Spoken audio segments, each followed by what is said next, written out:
दोस्तों और साथियों, सबसे पहले मैं मंच पे बैठे हुए साथियों, ऑल इंडिया मुस्लिम काउंसिल और हमारे प्रेस के साथियों से माफ़ी मांगना चाहती हूँ कि आज मैं नकाब पहन के आपके सामने हूँ। और इसलिए हूँ क्योंकि कुछ मजबूरियाँ हैं, तो आप प्लीज़ उसके लिए हमें माफ़ी। To begin with, I just want to say, and I don't have enough words to say, मेरी मुलाकात सबसे पहले डॉक्टर हफीज खान के साथ 3 साल पहले हुई और तब उन्होंने पहला दौरा उनका जेल का गुजर चुके थे। और I had the good Fortune कि मैंने लंबे समय बैठ के उनके 2 पार्ट का इंटरव्यू किया था। और मुझे अभी भी याद है दैट उस वक्त ये बात हो चुकी थी, जेल में किस तरह जीना पड़ता है, किस तरह जलील करना पड़ता है, जेल में मुसलमान रह के और आप कैसे जलील होते हैं। मगर उस वक्त ही मुझे एज एन इंटरव्यू मुझे ख्याल आया था, और मैंने किताब जब 4 दिन पहले जब रशीद भाई ने मेरे पास पहुंचाई, क्योंकि अमेज़न पे ये किताब आप ऑर्डर करते हैं तो ऑर्डर कैंसिल हो जाता है, ये भी मैंने उनको बताया कि शायद इसको भी जरा देख लीजिए आप। तो उस वक्त ही मैंने जब पढ़ी तो मैंने देखा कि he wore his travails so lightly, मतलब उन्होंने अपने आप को एक मार्टर नहीं बनाया है। ये किताब उन्होंने ये पूरे संघर्ष में मुद्दे और इश्यू को सामने रखा है। डॉक्टर हफीज खान के साथ, उनकी अम्मा नुज़रत परवीन के साथ, उनकी बीवी शरिस्ता के साथ, छोटी बेटी ज़ात के साथ, भाई आदिल भाई काशिफ के साथ क्या हुआ, किस तरह उनको गुजरे। That is not the story. The story is I have to continue my struggle, I have to continue my battle, because my battle, just like many of us who know Islam closely, is not just for non-violence, peace, but also for justice. इंसाफ का ये संघर्ष, और ये इंसाफ के संघर्ष में doctor Khan साहब हमारे आपके साथ खड़े, हर वक्त खड़े। और मैं मानती हूँ कि आपने जो रास्ता चुना है, 2 बार जेल जाने के बाद भी, बाहर रिहा होने के बाद, कि जितने मुफ्त में आप हेल्थ के लोगों के पास पहुंचा सके, डॉक्टर रोड आपने जो शुरू किया है कि इसका ड्यूटी कि हम लोग इसको जितना सपोर्ट दे सके वैसे उतना दे। मुझे अभी भी याद है कि उस वक्त जब हमारी बातचीत चल रही थी तो उन्होंने कहा था कि आपको पता कि पुलिस कितनी जलील हो सकती है।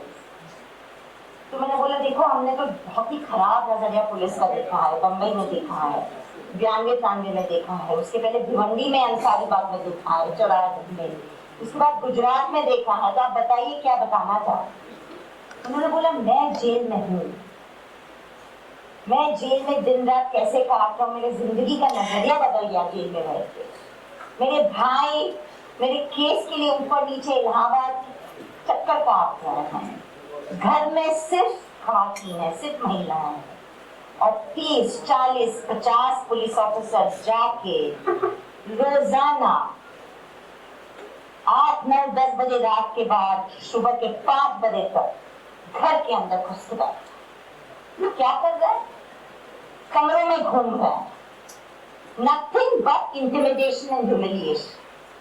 मतलब ये कौन सा कानून है, ये कौन सी कानून व्यवस्था है, किस तरह का देश में हम जी रहे हैं। पुलिस कहाँ तक गिरी हुई है, हुकूमत, जालिम हुकूमत कहाँ तक गिरी।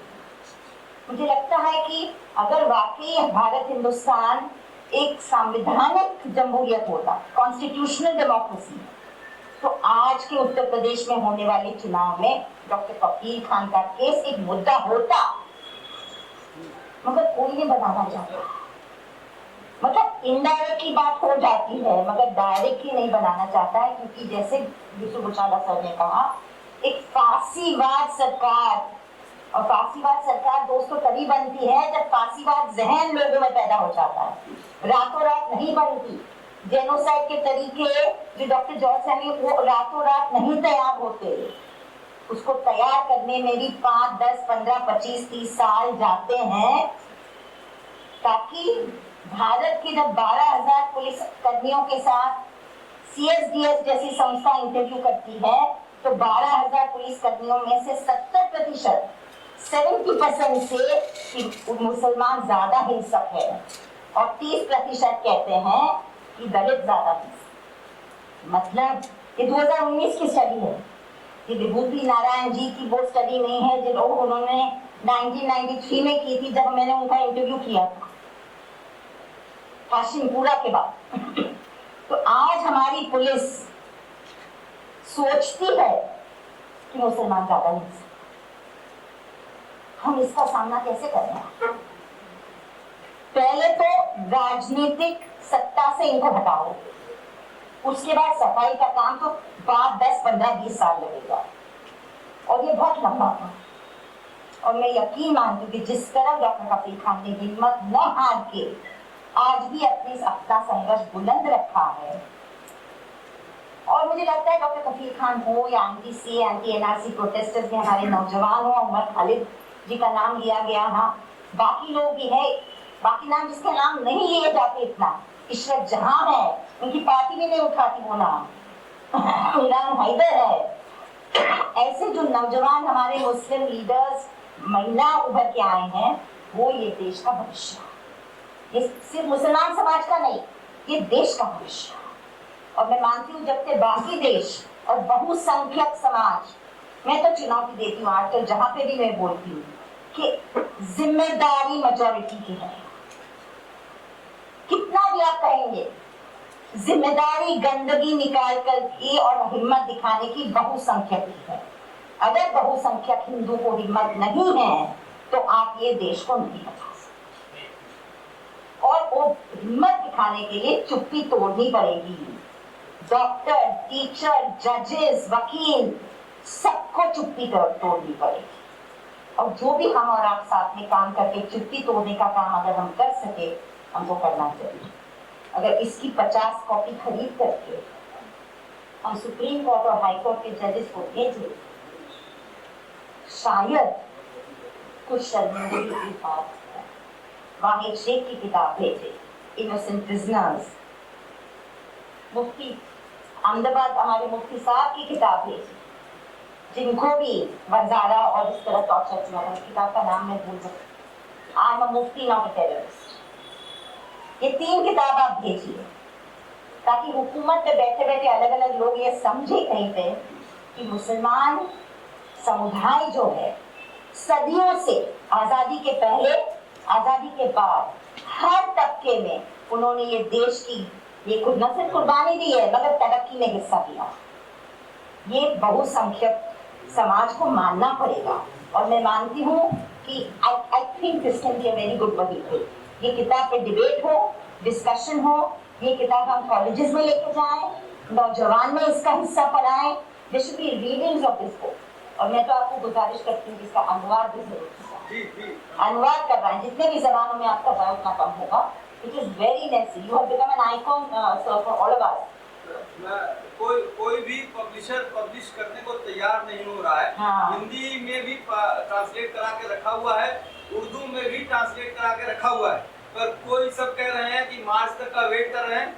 अगर योगी जी चले गए तो छाप देंगे, और योगी जी आ गए वापस तो नहीं छाप देंगे। उर्दू पब्लिशर की भी बात कर रहा हूँ मैं, सिर्फ हिंदी की नहीं कर रहा हूँ। हाँ, लेकिन आपको इस मन से ये कहना चाहूंगा कि मराठी पब्लिशर्स है, उनका नाम नहीं बताऊंगा, लेकिन वो रेडी हो गए हैं, और मार्च में आपको मराठी में ये बुक मिल जाएगी।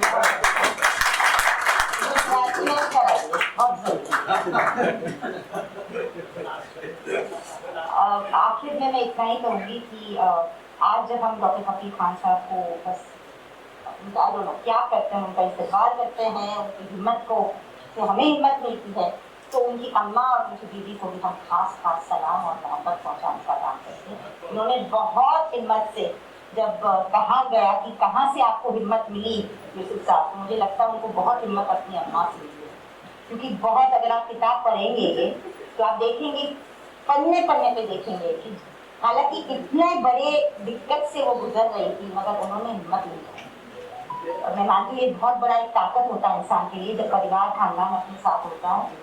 We are with you, doctor Khan साहब, anything we can do, please take care। मुझे अभी पता चला उनसे ही कि हाई कोर्ट से उनका सस्पेंशन स्टे हुआ, और जैसे इलेक्शन डिक्लेयर होता है तो उनको अपने नौकरी से निकाला जाए। इतनी जालिम सरकार हमने कहीं पे देखी नहीं है, और अगर उत्तर प्रदेश की जनता उसको जवाब नहीं देती तो खुदा जाने क्या होगा। शुक्रिया बहुत।